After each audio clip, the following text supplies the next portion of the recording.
And a TGIF, everyone. Welcome into the First Call Podcast. Jeff Siegel, Jeremy Plonk with First Bet and Express Bet. Each Friday, we handicap 8 stakes races for the weekend. And what a weekend we have. It's opening week of the championship meet at Gulfstream Park, which starts this Friday, today, as we record our podcast. Claiming crown on Saturday at Fairgrounds. Jeff, but we got so many good stakes races around the country, we're not even going to get to that.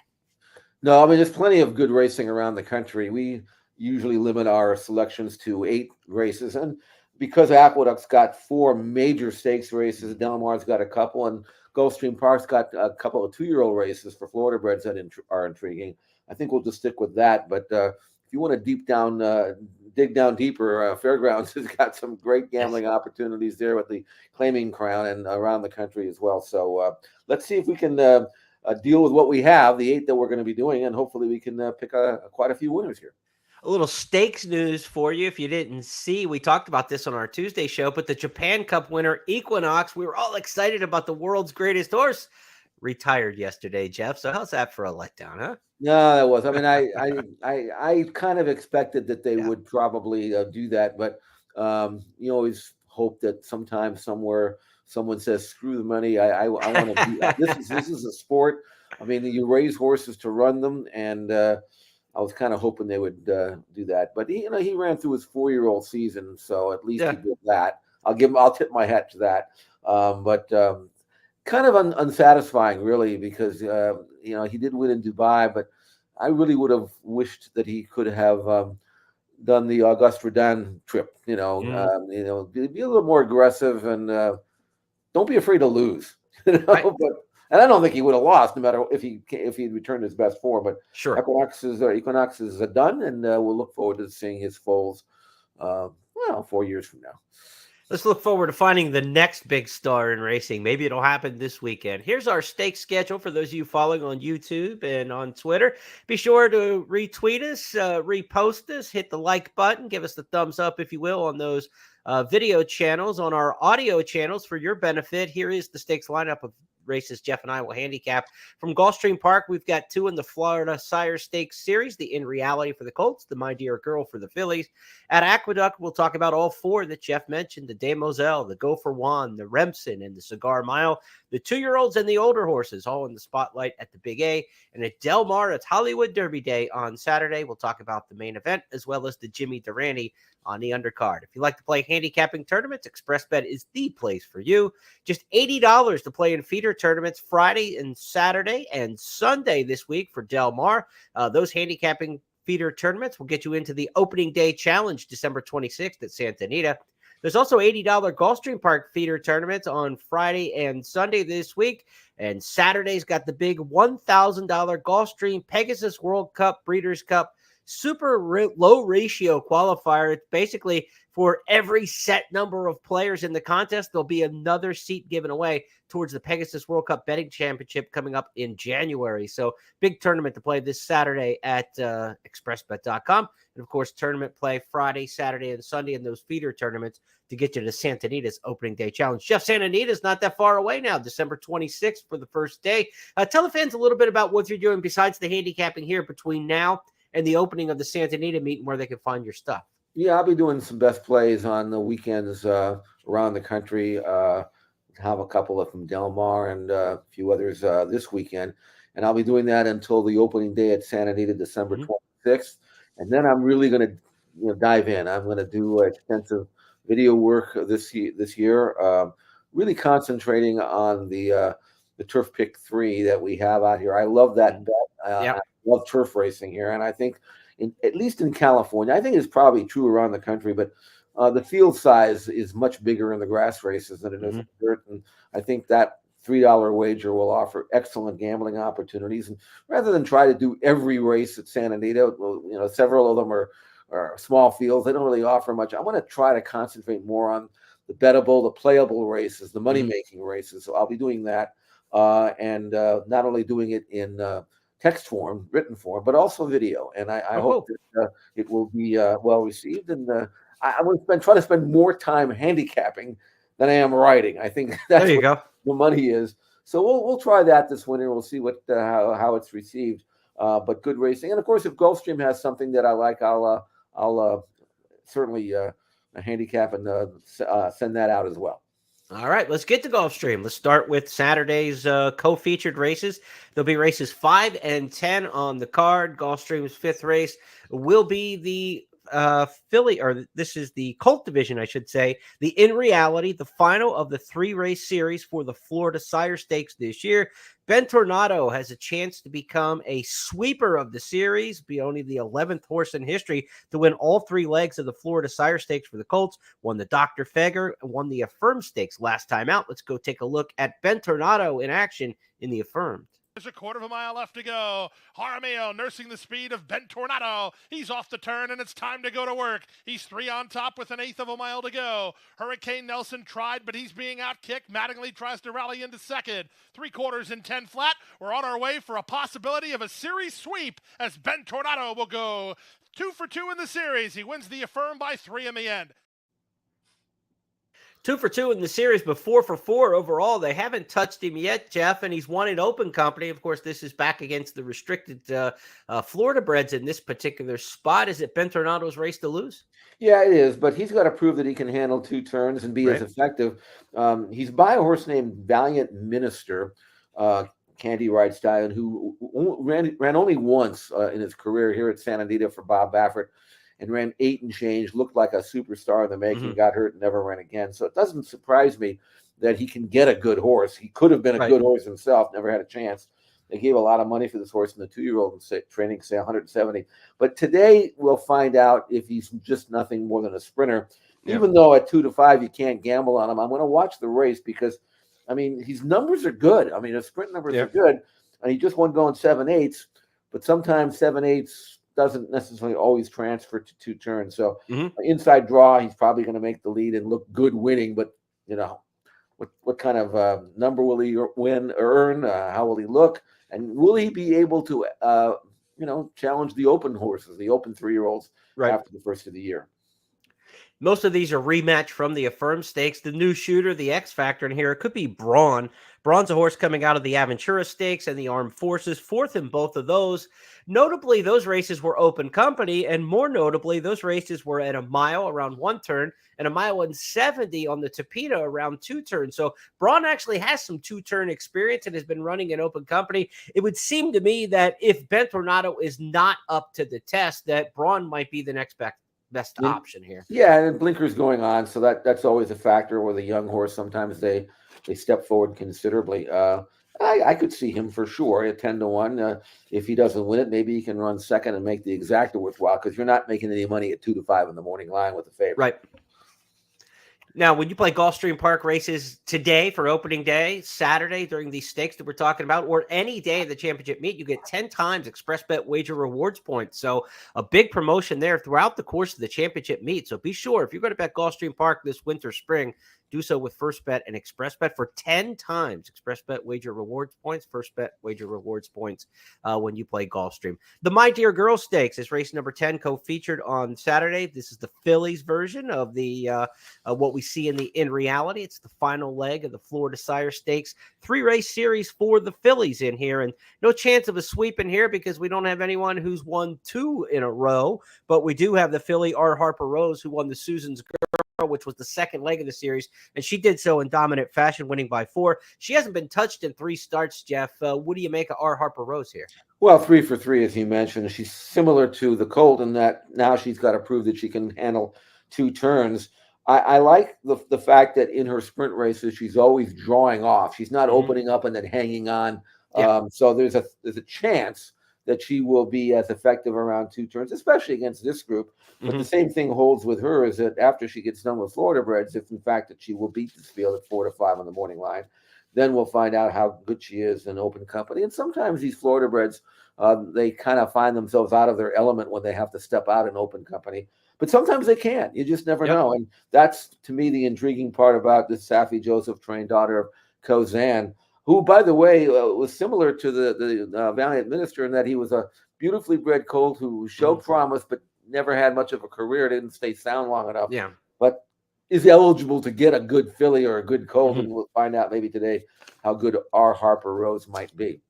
She sure looked good last time into Susan's Girl. Our Harper Rose trying to carry her speed. She swings for home, 2.5 on top. Second is Fields of Green. Third is Honey Dijon. The rest are not of consequence. There's an eighth of a mile to go. With her ears up, our Harper Rose still rolling. She's 3 on top with just an eighth to get. Second is Fields of Green. Third is Honey Dijon. They come past the 16th pole. Our Harper Rose is a bay bullet, and she'll win going away in the end by 3 in the Susan's Girl. Now, Jeff, just like we talked about, this is going to be a short-priced favorite, just like we talked about in the Colts division in here. If the filly R. Harper Rose is to be defeated in here, it's kind of a similar thought process to me in that you have a 2-turn open company stakes caliber filly already in here, Dancing in Dixie for Mark Casse. She won the Our Dear Peggy around 2 turns on the Tapeta. Now, her dirt form wasn't a whole lot before she went to the Tapeta, so maybe she's better on synthetic. But at least with Dancing in Dixie, you know she can get the 2 turns. She's run well in open company. This is R. Harper Rose's race to lose, but if she does lose, Dancing in Dixie, again, seems like the most likely next candidate. Well, yeah, I mean, she's got rising speed figures. She's been 2 turns.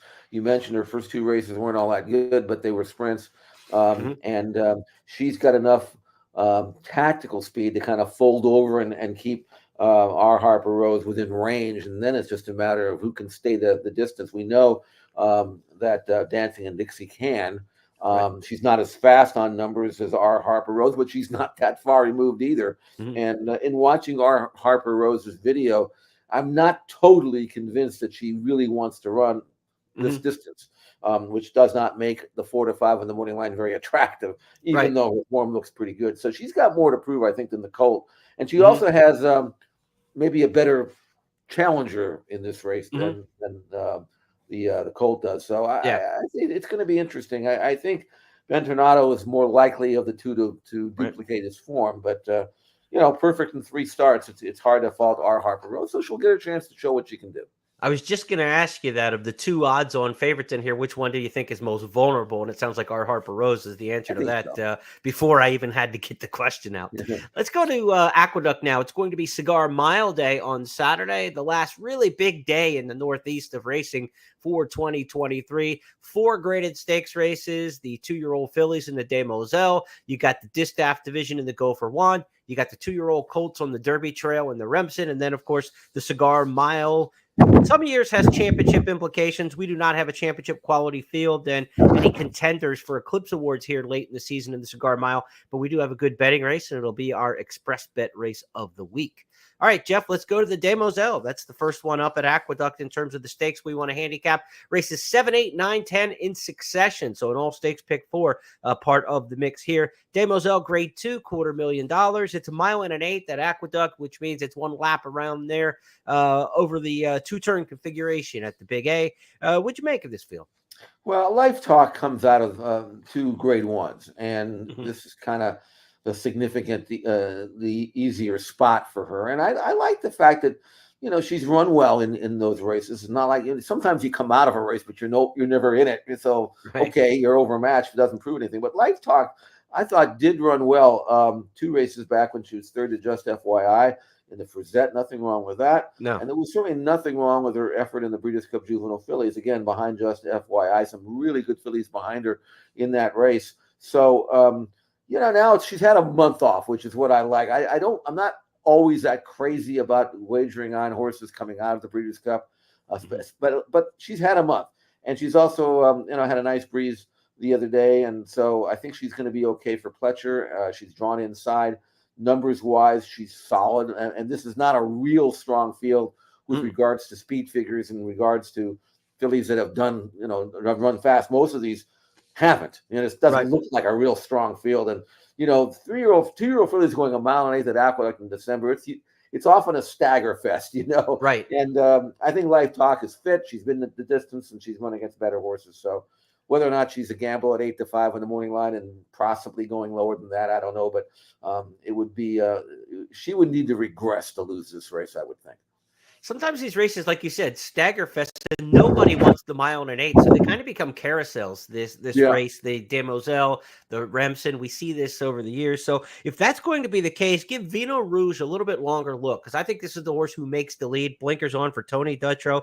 Ran second in the Tempted Stakes over a mile, now stretches out to the mile and eighth. But by Vino Rosso out of an Arch mare, that's distance on distance. So there's no reason to think that the mile and an eighth on pedigree won't be okay for this horse. Vino Rouge, the filly, gets blinkers on. She's in, a spot where I think she makes the front in this race. I think she's a threat to win wire to wire in here in a race where they may all not want 9 furlongs as we get to that last furlong. This early in the career, we're talking the beginning of December of the 2-year-old season. Most of these don't want the 9 furlongs yet. Yeah, I mean, at 8-1, Vino Rouge is probably a much more attractive gamble than Life Talk at 8-5, because we don't know how good Vino Rouge is. I mean, she had a grass race first time out, then she's got a couple of one-turn races, and now she's stretching out again, but her numbers are rising. The blinkers go on, as you mentioned. She's coming out of a decent sort of stakes race, and she has the pedigree, being by a high-class son of Curlin and out of a mare by Arch. That's route on route. So no, I think Vino Rouge has got an excellent chance to beat Life Talk if Life Talk doesn't make any progress. And sometimes these 2-year-old fillies, they get to a point where you expect them to keep going, and then all of a sudden they tip over and go backwards. So we'll see if that happens. But I think you've got the right main contender, main horse, Vino Rouge. Definitely a chance to pull off a surprise. The quality of the 2-year-old fillies this year has been in New York. Just FYI, as good as she was in the Breeders' Cup showed that after her win in the Frizette. Next up on the card, we go to race number 8. It's the Go for Juan. This is the Distaff division, grade 3, one-turn mile, though. So you kind of get somewhere in the middle of the filly and mare sprint and the Distaff division. We've got the return of Good Sam, the stakes company. She was a winner in Allowance Company last time, but last time we saw her in a stakes, and the last time she was in a stakes at Aqueduct, she looked really good about this time a year ago. Who now takes the lead. 3/4 and 1, 12 and 2. Good Sam is in front. Foggy Night down towards the rail. Then Rosie's Alibi in third. It is Good Sam who's getting away now. Foggy Night switches to the outside. Good Sam has the lead. The lead is 3 lengths. Foggy Night giving chase in second. Rosie's Alibi is third. And it will be Good Sam. And she's 2 for 2 as a 2-year-old filly. She takes the Tempted Stakes today. She's now 3 for 5 off her last allowance win lifetime. Never worse than second, Jeff. What do you make of Good Sam as she returns to stakes company at the Big A? If you look at her races this year, she's had 3 runs, and it looks to me like she's finally getting the rust off. I mean, her numbers have risen with each of the 3 races this year. She was second. She was 1-2 in that race, but she obviously was rusty. Came back, got beat again, running second, but her number rose considerably, so she did step forward. And was 6 clear of everybody else when she was second in that allowance race. Then in her most recent race, she ran 7/8 and 122 flat, earned a 92 by her number. This was her best race to date. And now I'm expecting her to produce another forward move from that lovely outside draw. She's got that perfect stalking style for a one-turn mile. We know she can handle Aqueduct, and I expect Chad Brown to have her ready for another significant forward move. Now, the other one to look at for me is Tizzy in the Sky, whose numbers are just as good. She's backing up from 2 turns. If you look at her form, it looks like she's more of a 2-turn race, but she's a dead fit filly. And I think that Tizzy in the Sky is another relatively lightly raced filly that has maybe more room to improve. But she's in a 4-year-old, and maybe not. Maybe not as much as Good Sam. I like Good Sam here. If I could get 5-2 on her, I'd take it in a heartbeat. How about the other Chad Brown in here? Chad's got 2, as he often does in stakes races. Gerrymander just won by 25 last time, going all Secretariat on him. That was an off-the-turf edition of the Noble Damsel Stakes, and a lot of times either off tracks or off-the-turf races can produce blowout margins because some horses handle it while others really aren't equipped for it. Gerrymander, I mean, that race was massive last time, at least in terms of margin, but again, a 2-horse field. This was a match race. So, it was a match race, right. I want people to caution when you see that, like you get excited looking in the form and in the program, and you see that 25 length win margin. But again, that was a one-on-one matchup. It's a little bit different this time around, but the other Chad Brown winning a stakes race wouldn't be completely off the roadmap either. I remember when I was working at Hollywood Park in the early '70s, we had a match race there. Charlie Whittingham had a brilliant filly named Miss Musket. Chris Effort came out from New York, and we were all picking Miss Musket because we were, local fans. And Chris Effort just jerked her head off and won by, I think the margin was like 31 lengths or something. It looked like Secretariat. Well, that's what Gerrymander did last time. Because the runner-up just kind of waved the white flag and kind of walked home. But yeah, you can make a case for Gerrymander. I mean, she's a solid, seasoned, consistent daughter of Into Mischief. She's got good speed. She's probably going to be a little in front of Good Sam early on. I think Good Sam will be sitting outside of her. If she's 2-1 Gerrymander. She's actually the shorter price of the two Chad Browns. But it makes for an interesting race, really. This is a good, solid, maybe a little bit better than par grade 3 event for older fillies and mares. And if you like Gerrymander, I wouldn't talk you off her. Well, you got Chad Brown, an embarrassment of riches with these distaff one-turn type horses, right? I mean, he only had Goodnight Olive win the Breeders' Cup Filly and Mare Sprint the past 2 years. So it's good to be Chad in that division for sure. Let's take a look at our next stakes on the schedule to be the Remsen as we go 1 1/8 on the main track at Aqueduct in race number 9 on Saturday. $250,000 purse. Kentucky Derby qualifying points will be on the line in this particular spot. And one of the horses to watch in here is Door Knock. Door Knock is the full brother to Mage, the Kentucky Derby winner who was recently retired in the last few days. Door Knock announced his candidacy towards the Triple Crown at Keeneland in the fall with a third start maiden romp. 8 lengths from the lead, and this is the short stretch. Here's Latlong coming after Door Knock. Django is still 7 lengths off the leader, and Door Knock is the leader in the final furlong. Door Knock by 5, by 6. Back to Latlong, and then Django. It is Door Knock and Luis Saez, and Door Knock wins it. Green but good, I'd say, in that one, Jeff. Now he gets the 1 1/8 to stretch the legs out. He's farther along than Mage was, right? Mage didn't debut until January the 18th or 28th or something like that. He didn't get to the races to the end of the month of January. Door Knock's already ahead of the game. He is, but he has no clue yet. I mean, and that's the interesting thing about Door Knock is that there is a tremendous amount of natural built-in energy and ability there. But he's green. He doesn't change leads. He looks like he's just out there like he's never been out there before. But if the light switch ever comes on, there's a lot to work with here. And to me, there's high upside with a colt who's already been 2 turns, as we just saw. That was just a maiden race, but it earned a 90 buyer number. And I don't think the Remsen is going to produce a horse in this race that's going to be able to earn a 90. So if Door Knock continues to step forward, he may really throw his hat in the ring after the first of the year as being a legitimate major Triple Crown or Derby or Spring Classic candidate. And it's not like he doesn't have the pedigree, as you mentioned. His brother won the Derby last year or this year. And at this stage, he looks to me like a colt that has every bit as much natural ability as Mage. Now he just has to go out and refine his act and behave himself and get his experience behind him. And if that happens, look out for Door Knock. I expect him to continue to improve and win this race. Now, the Remsen, of course, is the big 2-year-old race at the end of the year in New York. Some of these horses will stay for the Naira path towards the Gotham, the Wood Memorial. Others will head south to Florida. So we'll see how they switch up after this.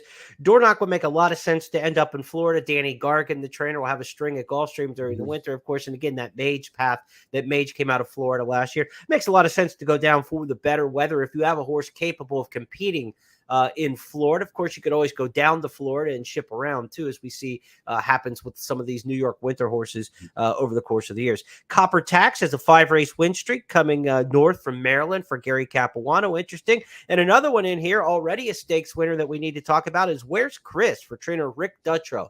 It's been the Dutrow Reclamation Project in 2023, back after the 10-year ban. Of course, we know what he did with White Abario, having a big year. Guanero, a 2-year-old, won and ran off the screen yesterday. Dutrow's winning with the 2-year-olds as well. It looks like he's got a fresh crop. This is a 2-year-old colt by Twirling Candy. Whereas Chris would not be a shock to get his second straight stakes win coming off that win in the Nashua.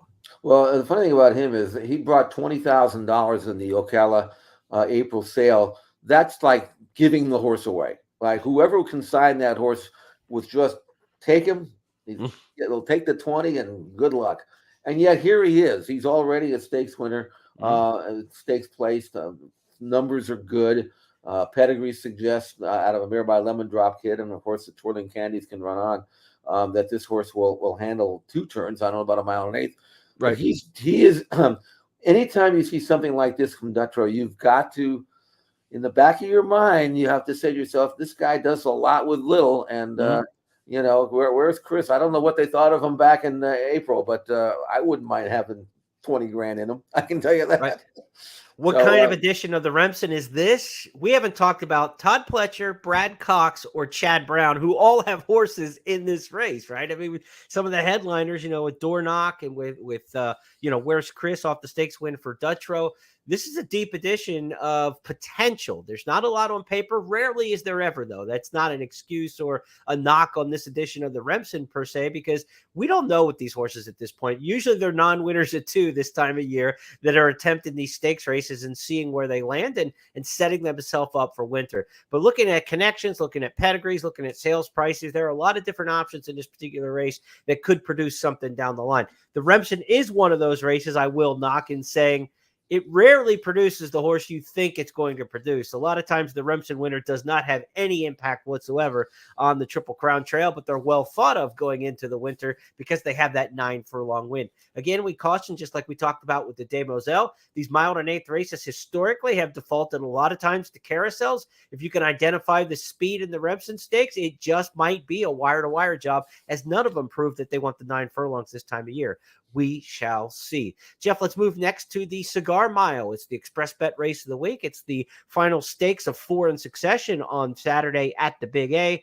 Race number 10 on the card, Cigar Mile, grade 2, $500,000. They've been running this race since 1988. It was originally called the Naira Mile. It was renamed in 1997 for its former winner, Cigar. So Bill Mott's got one in here, of course. Bill Mott, the trainer of Cigar. He'll try to win the namesake race with High Oak. That'll be a long shot performer in here, but High Oak is coming off one of his better races, second last time out in the Bold Ruler. One thing about High Oak and a couple others in here I like a little bit, Jeff, is he's a come from behind horse. This edition of the Cigar Mile looks like it has some speed about it.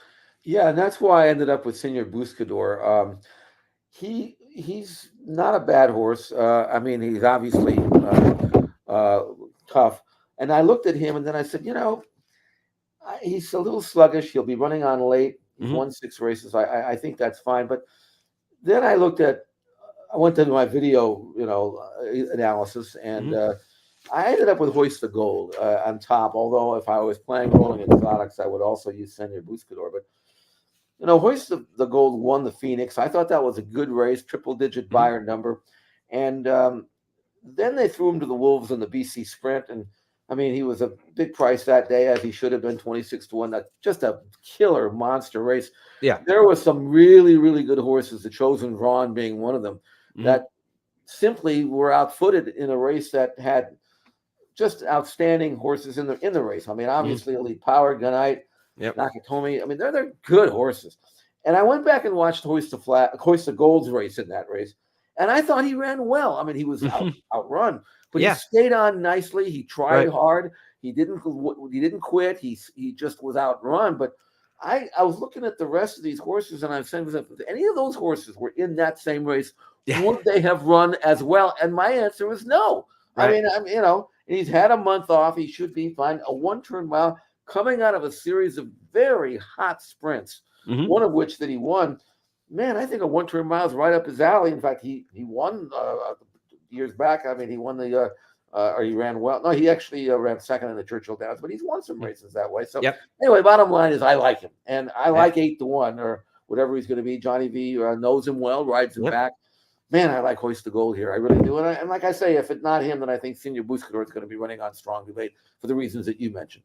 Velasquez, 3-time winner in the Naira Mile, won it last year with Mind Control. And the first time he was aboard this colt was 2 starts back when they won at Keeneland, as Jeff mentioned. Let's go back to that one with Kurt Becker. A quarter mile to go. Nakatomi angles wide from the 6th position. They turn for home. Sibelius has a narrow lead. Dr. Oscar Hoist the Gold swings up on the outside and bango. And then Nakatomi. Hoist the Gold has the lead. Manny was in tight toward the rail behind horses. Can't move forward. Deep stretch, hoist the gold. Nakatomi, Bango between horses. Hoist the gold. Nakatomi, Bango in between horses. Hoist the gold. Wins it. John Velasquez, a riding triple. So Johnny V back aboard, looking for his 4th win in the Cigar Mile lifetime. I gave Dr. Ardito a look in here. Chad Brown's got a late running runner in here. Was 11 lengths back in the 49er. Just missed by a half to Ever So Mischievous last time. I think the pace will be a little bit hotter. The distance here, obviously, the same as what we saw in the 49er. But I think the effort up front for Ever So Mischievous is going to be tougher in this spot than it was in the 49ers. So I think, a horse might be able to flip the script there as Dr. Ardito was 6-1 last time when running second. Manny Franco gets the return call.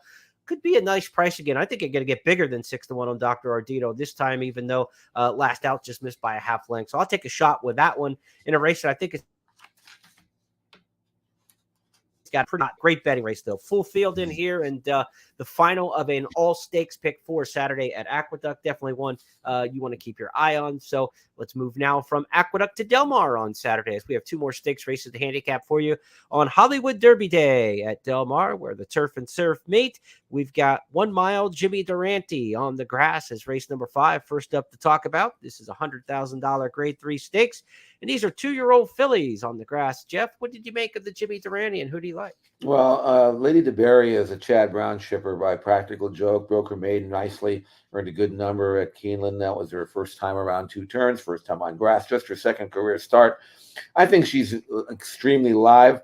And I would certainly, again, if you're playing any kind of a pick 6 or pick 3 or 4, whatever you play on the Rolling Exotics, you have to use her. And I think she's the best in the North American contingent. But I'm going to gamble a little bit here on the Phil D'Amato trained filly, Ms. Brightside, an Irish-bred filly. Now, I don't know about the form. The 67 time form rating is solid, not great, but solid. But I like the fact that she won first time out, going 3/4, like a filly who will get better, not only with experience, but with distance. She won the race by 3 lengths and very, very, very green. I mean, again, another situation kind of like Dornoch, where I had no idea what she was doing. She won on pure natural talent. And she's had a couple of breezes over the local course here, so she's almost assuredly going to run better than she ran first time out. Love the rail draw. If she can get a good ground-saving position, Jeremy, she's going to have every chance to step forward and at a nice price. I think Ms. Brightside has got a chance to really outrun her odds and offer a good gamble. I like this angle, whether it's this particular filly that you're talking about or any race in any handicapping situation. She's stretching out from 1 turn to 2 for the very first time, and she's inside. I like having horses to the outside. They come up on that first turn quicker than they were used to in the career debut, but there are other horses there to help keep them hemmed in and keep them on their behavior. When horses stretch out around 2 turns for the very first time and they're drawn wide, a lot of times they sort of blow that clubhouse turn and they lose a lot of ground unnecessarily, and you never want to lose ground on the first turn. As a chart caller, back when I used to chart races for Equibase, one of the things I learned charting races is there is nothing more useless than ground loss on the first turn. And it just, there's no benefit to it at all. Ground loss on the second turn, sometimes you're avoiding having to hit the brakes, momentum, things like that. And a wide rally on the far turn can be a benefit sometimes, even though you still give away that geometric ground loss. There is no benefit at all to being wide on the first turn. It is just lost ground and stuff you have to make up. So I like the fact that Ms. Brightside is drawn to the inside. You mentioned she was green in victory. Well, let's go to Ferry House. And I'm fairly certain this is the only time I've said that in the history of our podcast, but we're going to go to Ferry House for the replay of her debut last time. 4.5 to go. Kicking from the front is Can Do. Leads Janzo with Miss Brightside. Quickening up on the outer. Followed then by High Morale and Byzantine Empress next. Followed then by Miss Blackjack. Well inside the final furlong, it's Can Do. Strongly pressed by Miss Brightside, who's getting on top. Coming again is Byzantine Empress. Miss Brightside is another first-time winning filly this week for Gary Callan and Gavin Cromwell. So nice win there. Again, green, but talented, just like you mentioned with Dornoch. So let's see what Miss Brightside can do in the Jimmy Durante. That's race number 5 on Saturday at Del Mar. Del Mar's 7th race on Saturday is the Hollywood Derby, and it's part of the late pick 4. I want to remind you that when you bet the late pick 4 any day of the Del Mar meet, With Express Bet and First Bet, you're playing with $2,000 in additional hit and split money on the line. Cash your pari-mutuel winnings on the late pick four, and then split your share of $2,000 in additional money from First Bet and Express Bet, only with other players on these two platforms who also hit the late pick four. So you'll want to keep that in mind as you play the late pick four Saturday at Del Mar with the Hollywood Derby, our featured race on the West Coast. Jeff, who do you like in this one? We've got 1 mile and an eighth. We've got the 3-year-olds, of course, at Derby time, and this grade 1 race, one of the last, maybe the last grade 1 of the year until, I guess, the 26th when we get to Malibu.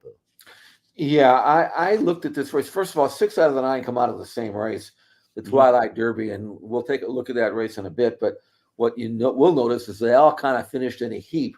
Yeah. And when that happens, you usually figure that maybe it wasn't that great of a race, and maybe it was, maybe it wasn't.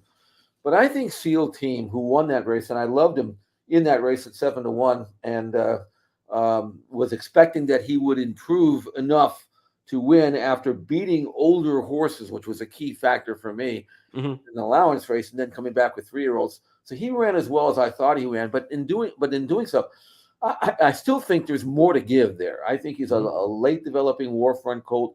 He was farther back in that race than I thought he would be. I really projected him to be close to the pace, and he had a lot to do in traffic, and it never really got clear until the upper stretch. But when he quickened like a good colt. And then the one other thing I wanted to mention is, since then, if you go to XBTV, look at his workouts, his most recent or a workout back in a couple works back, boy, did he look good. I still think there's more to give. Now, he's outside, but that's fine, because all that means going 1 mile and 8 coming out of that long chute is he'll just drop over and pick his spot and kind of sit. And then when he's asked to accelerate, he'll have every chance. Sometimes when you're inside, you're saving ground. That's great. But, sometimes you get gobbled up in there sometimes. So I think Seal Team will it's not like a dirt race where you're going into a short run of the clubhouse turn. Right. Long run where you can drop over, get cover, and then make his run. 5-1 in the morning line. I think Seal Team is going to run even better than he did when he won the Twilight Derby against a similar field at Santa Anita on Breeders' Cup weekend. As the field turns for home, and Watsonville, the leader, Silver Knot coming after him in the center of the course. Web Slinger has 6 lengths to make up still, and also Rayquist running a big race, went from the inside, and Seal Team gets breathing room, and he's storming down the center of the course. Seal Team takes the lead, Web Slinger flying. Seal Team under Umberto Rispoli has won the Twilight Derby. Web Slinger was flying and in a battle for second. Among those up there were Rayquist. Amendaris was in there too. But it was all about Seal Team as Richard Mandela takes the early double on Breeders' Cup Saturday. Now, a double shot in this Hollywood Derby comes from Chad Brown, who could have himself a massive weekend. It seems like of the 8 races we talked, 6 of them have a Chad Brown influence. He doesn't have anything at Gulfstream in the Florida bred ranks, but Chad's everywhere here, and he's got redistricting and program trading, 2 horses who are both coming off of good efforts last time out. Program trading, most notably, second in the Virginia Derby, a race in which Integration has already come back and looked awfully, awfully good since then. Yeah, Integration is probably the best 3-year-old turf horse in America, and I think will be very exciting next year as he tackles older horses when he's a 4-year-old. And I thought Program Trading ran well in that race, and I don't hold it against him that he couldn't beat Integration, but he had I thought, a perfect trip, and I thought he ran well. His numbers are strong. He's only had the 4 starts, and he's the one to beat. He's the fresh face. I'm pretty confident that Seal Team is going to beat the same horses he just beat, only because I think the trip's going to be good, and he's going to get a great trip, and I think he's going to run even better. I think he's got more upside than Web Slinger, who's had 12 starts. I know Seal Team's only had a handful. So, but I don't know about the Chad Brown horses, because when he sends them out here, they run through the roof sometimes. And either Program Trading or Redistricting, who looked good beating an allowance field, but looked maybe as good winning his race as Seal Team did when he won his previous race. He might have that same upside too. So they scare me, both of them. It's a good edition of the Hollywood Derby, and I think these are going to be some of their better grass horses in the older division next year. excellent weekend of racing. That'll wrap up our 8 stakes races that we previewed on the show. I want to remind you, tournament players, plenty of chances to get down at Del Mar and at Gulfstream this weekend. Be sure to check those out, including the $1,000 Gulfstream Park Pegasus World Cup Breeders' Betting Championship super low ratio qualifier. I believe it's like every 15 or 16 players that enter in the tournament, there will be a seat for the Pegasus World Cup Betting Championship. So check out all the details at expressbet.com/tournaments. Jeff, that's going to wrap things up. Also want to remind fans, as we mentioned at the top of the show, it's Claiming Crown Day Saturday at Fairgrounds. If you like the handicap starter allowance races, that's essentially what we're looking at. Horses who have some claiming in their form, but they're eligible for the race by different levels. So get to understand the conditions of each of the Claiming Crown races. That's my best recommendation. If the race is for horses who have entered for 60,000 or less over the past 2 years, you're looking for horses who haven't been at that class level very often. They dropped in once or twice and got eligible and have run against tougher competition. It's a good starter allowance angle, whether you're talking Claiming Crown or any starter allowance race around the country. So big day at Fairgrounds coming up on Saturday too. Yeah, I mean, as you mentioned, some of these horses, they may have been claiming horses at one time. They are not anymore. Right. They're a lot better than that. And it's really a challenging situation for the handicapper, because very often you have horses, it's kind of a melting pot thing. You know, they all come from different ways. Yeah. But that's great. That's the challenge that the handicapper wants, as opposed to trying to handicap a race in which the horses have been running against each other. You know where they are, and there's not a whole lot of edge. But you find shippers coming in from Fairgrounds that may be coming from someplace where, you know, they haven't had a chance to run against these horses, and you might find one that not only can win but can pay a decent price. So dive in and do your work. For more handicapping help, be sure to check out the blog page at expressbet.com and at news.first.com, where this weekend John White gives his Hollywood Derby analysis. Today's opening day late pick 4 is part of our Fridays with Frank Carulli series. So Frank's taking a look at the Gulfstream races this weekend. I've got the race of the week with the Cigar Mile, and Jeff's going to have his national best bets Friday, Saturday, Sunday coming up throughout the course of the weekend for you playing this weekend with Express Bet and First Bet. So Jeff, get a little more rest this weekend. I know it's not as taxing time of year for you as it will be once we get to the 26th. So enjoy this weekend, and we'll be back on Tuesday to wrap it all up with the It's Official podcast. Hey, the Sanity of the Condition book came out yesterday. I mean, opening day is going to be unbelievable. I think there's like 6 major stakes, including the Malibu. So I'm already ready to go. I still have almost a month yet, so that's fine.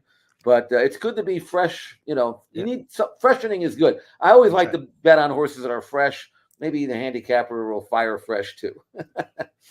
And be sure to sign up for Substack. You'll get my weekend handicapping thoughts as well. Jeremy.Plonk at Substack. If you go to Substack, you can pick that up, and I'll send email handicapping thoughts out to you into your inbox each and every week. So be sure to look for those at Substack, Jeremy.Plonk at Substack, and you'll be able to get those as well. On behalf of everybody with First and my partner, Jeff Siegel, I'm Jeremy Plonk. Have a great weekend. We'll talk to you this Tuesday.